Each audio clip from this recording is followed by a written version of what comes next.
Oke, selamat pagi teman-teman semua. Saat ini saya baru di Singapura bersama Profesor Alvin. Beliau ini seorang profesor yang sangat terkenal dalam bidang jantung. Ya, dari Dokter Alvin ini adalah spesialis jantung yang bersekolah di Cedar Sinai di USA. Jadi saat ini kita akan berbincang singkat sama Profesor Alvin beberapa poin yang ingin saya bagikan pada teman-teman semua. Morning, Dok. Good morning. Apa kabar? Selamat pagi. Apa kabar? Apa kabar? Yeah, you look very good. Okay, Doc. So today we have 3 questions for you. Okay. First question is lately, if we observe, right, we see so many young people that just died suddenly. What do you think about that? What cause of it?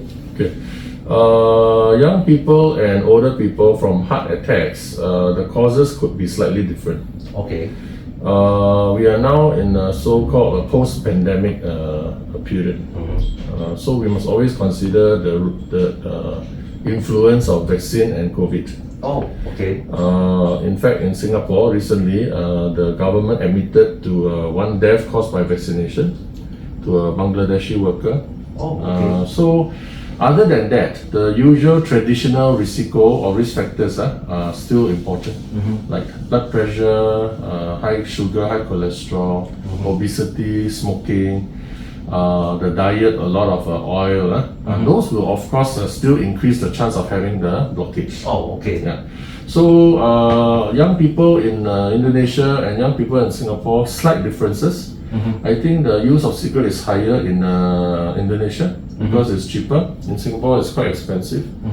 And in Singapore, the young men, they have to go through national service. So they actually do screening and they also do more exercise. So there are slight differences between the two countries. So for Indonesia, perhaps those two reasons, young age of cigarette use and less active lifestyle contributes to maybe what is perceived to be more cases of heart attack in the young people in Indonesia.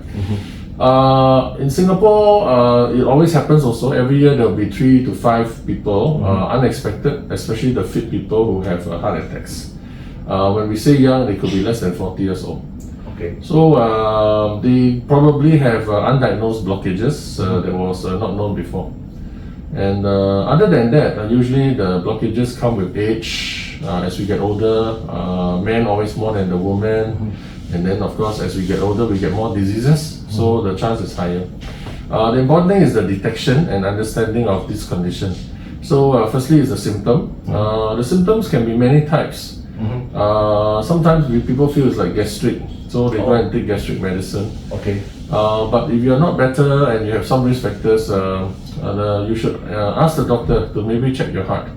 So the best check, I think, for let's say for the citizens in Indonesia and even in Singapore, I think the CT scan is most accurate. CT scan? Yes. It's very accurate? Very accurate. Okay. CT scan of the heart. I think more than 10 years ago when I was in Solo to give seminar, I already mentioned about this. I think now CT scan is widely available. Okay. So use it, and the X-ray is very less now than before. The exposure, so the accuracy is 100%. So no harm checking, especially when you have risk factors. And then if something is detected, then you can seek advice from the doctor earlier. Okay. Because sometimes the symptoms can be uncertain. So we want to avoid sudden cardiac death. And so on top of that, if you do have symptoms that are urgent, of course also seek your doctor's advice. Yeah. Okay, and I have this question, Doc. This you just saw mentioning about the vaccine.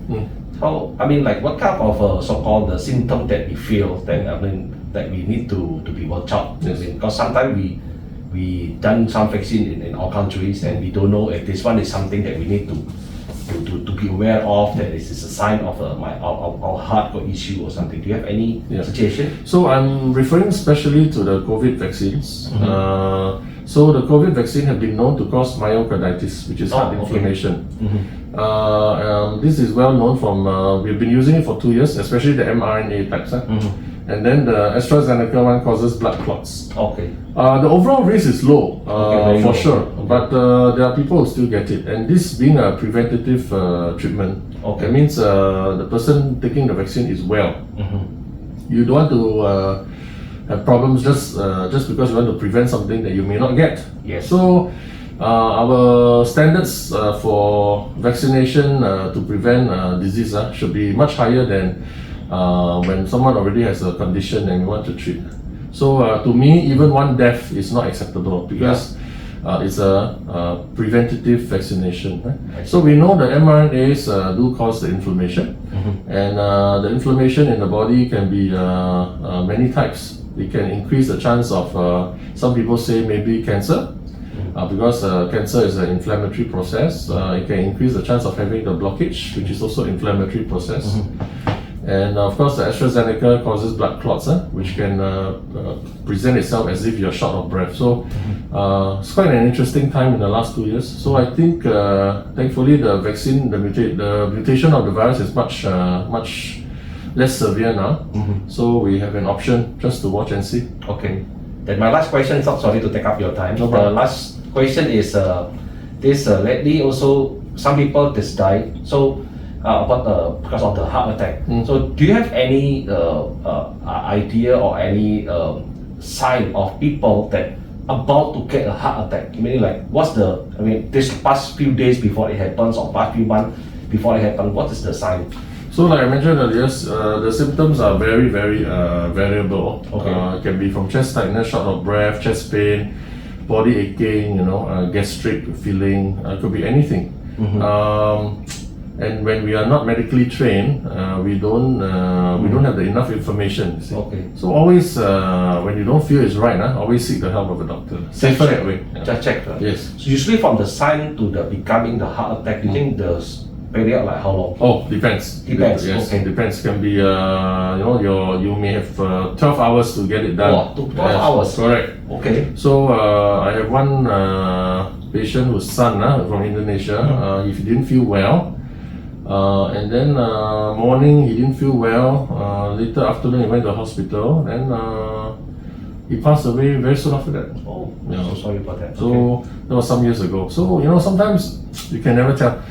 Then I have another friend's worker in Malaysia. So he felt unwell in the workplace. Then he just over the weekend. Then he went to hospital. He was still well. Then they found a heart attack, 100% blocked, and he collapsed during the surgery and passed on. So sometimes it's difficult to predict. Yeah. Just better check. Better check.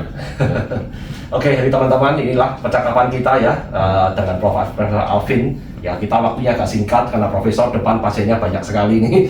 Oke, jadi kita perhatikan ya teman-teman, kalau kita merasakan badan gak enak, apa juga dicek ya. Prof. Alvin bilang bahwa akan kemungkinannya untuk serangan jantung itu juga tinggi. Jadi kita harus pastikan kita bertanya atau berkonsultasi dengan dokter yang ada medical trainnya. Oke.